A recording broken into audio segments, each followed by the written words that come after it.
And so we worked through that. And we talked about this on part 1. We did. We want you to go back and listen to it. If you didn't listen to it, we talked about Mark's vision, John's vision, starting a facilitator program for those that are in communities and are leaders inside organizations that want to add value.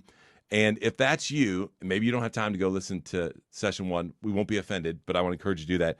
I want to encourage you to go to maxwellpodcast.com/facilitator, fill out the form there, and we'll love to share more information with you. But I only share that right there because one of the lessons that we've taught, Perry Holly and I, on video was how to make sure you create a safe environment so that everybody, your goal is to bring the brilliance out in the room. Right. And that's what you were trying to do. Yep. And you may have stifled it for a little bit right there because of that comment. And we all fall into that, and we want to be able to help you with that if you're listening to us. Yeah, for all of us that really want to better our environments and improve people along the way, as well as grow our influence, there is an art to creating safe environments, to facilitating, to use your word.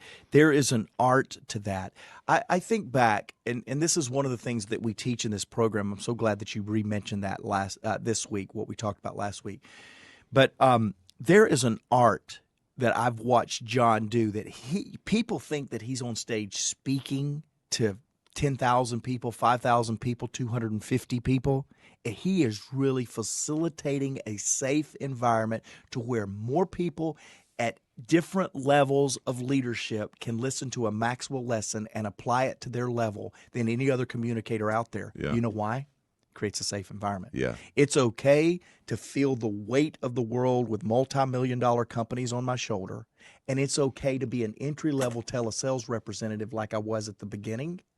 Both can listen to a lesson and begin that leadership journey because John just really, truly creates this safe environment. I want to bring up a point that you just brought back to my memory. So you and I had the privilege of being at one of our favorite events every year in Exchange just a couple months ago. And you and I were in a meeting prior to that, and we had planned an activity that a lot of people had a lot of angst about. Yep. And maybe even embarrassed to say, I don't want to do that. I'm fearful of what could come of that. All these questions that they would have been embarrassed about. And so you and John helped coach me through how to create a safe environment as we opened up the day and the meeting. And so I'll never forget this recap that I had with John. You were not there yet. You were coming in later that evening. And so I talked to John after I had that meeting and used some of your coaching and John's coaching on what to communicate to create this safe environment. And he said something to me, gave me a lot of great compliments, but I asked him, I said, what is one thing you would have done differently?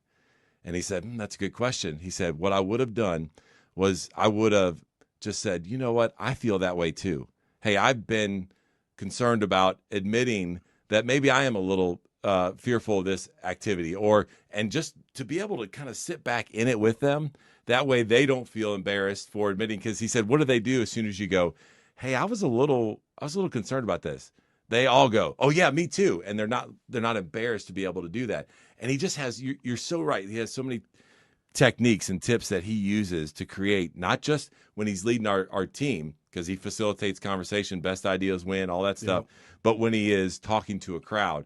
And I wasn't necessarily 200 people in the room. I wasn't asking to facilitate a conversation, but he was helping me understand how he facilitates that conversation to create a safe environment. Well, and just to put a loop on that, it was an experience with the Navy SEALs. Yeah.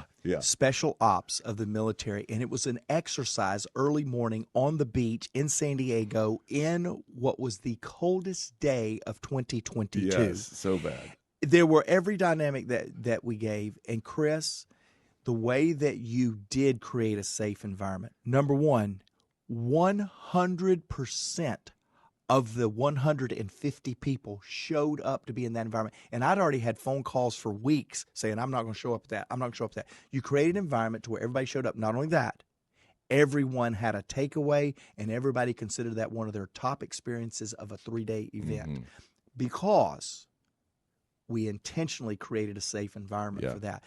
That's a brilliant illustration under this point that you can make the most audacious challenge, the challenge that people that had been coming to Exchange for years was dreading this more than anything I'd ever heard in feedback. Yeah.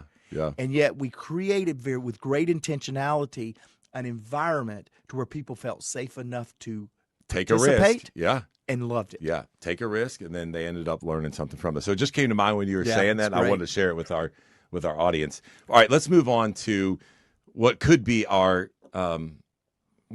our most passionate discussion Yes. in regards Yes. to when you and I are having this conversation.